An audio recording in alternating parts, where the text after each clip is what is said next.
தருமபுரி நகர் பகுதிக்கு தினந்தோறும் பல்வேறு இடங்களிலிருந்து பல்லாயிரக்கணக்கான மக்கள் வந்து செல்கின்றனர். இந்த நிலையில் பேருந்து நிலையம் அருகில் உள்ள ராஜகோபால் பூங்கா அருகில் நகராட்சிக்கு சொந்தமான கட்டண கழிப்பிடம் அமைக்கப்பட்டுள்ளது. இது தனியாருக்கு ஒப்பந்தம் விடப்பட்டு பொதுமக்கள் பயன்பாட்டில் இருந்து வருகிறது. இந்த நிலையில் இந்த கட்டண கழிப்பிடத்தில் நகராட்சி ஒப்பந்தம் விடும்போது சிறுநீர் கழிப்பதற்கு ₹1 எனவும் மலம் கழிப்பதற்கு ₹2 வசூலிக்க அறிவுறுத்தப்பட்டுள்ளது. ஆனால் கட்டண கழிப்பறையில் பணியாற்றும் ஒப்பந்த ஊழியர் ஒருவர் ஆண்களுக்கு ₹5 எனவும் பெண்களுக்கு ₹10 எனவும் வசூல் செய்து வருகிறார்.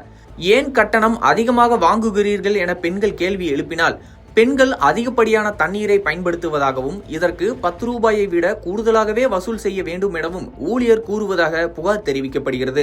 மீறி கேட்டால் அதிகாரிகள் ₹10 வசூல் செய்வதாக கூறுகிறார். பெண்களுக்கு அரசு பேருந்துகளில் கட்டணம் வாங்காத நிலையில் தருமபுரி கட்டண கழிப்பிடத்தில் ₹10 வசூல் செய்வதாக பெண்கள் வேதனை தெரிவிக்கின்றனர். இதுகுறித்து தருமபுரி நகராட்சி ஆணையாளரிடம் தொடர்பு கொண்டு கேட்டபோது, கட்டண கழிப்பிடத்தில் ₹10 கட்டணம் வசூலிக்கப்படுவதாக மாவட்ட ஆட்சியர் அலுவலகத்திலிருந்து புகார் கிடைத்துள்ளது. கழிப்பறை ஒப்பந்ததாரர் அண்ணாதுரைக்கு அதிக கட்டணம் வசூல் செய்வது குறித்து விளக்கம் கேட்டு நோட்டீஸ் கொடுக்கப்பட்டுள்ளது. ஒப்பந்ததாரரின் பதில் திருப்தி அளிக்கும் வகையில் இல்லை என்றால் கழிப்பிடத்திற்கான ஒப்பந்தத்தை ரத்து செய்து மீண்டும் புதிய ஒப்பந்தம் விட நடவடிக்கை எடுக்கப்படும் என தெரிவித்தார்.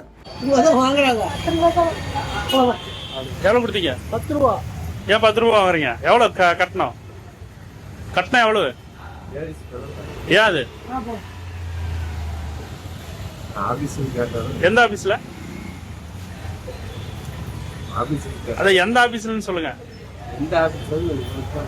₹10 யார் வாங்க சொன்னது? எந்த ஆபீசர் வாங்க சொன்னது?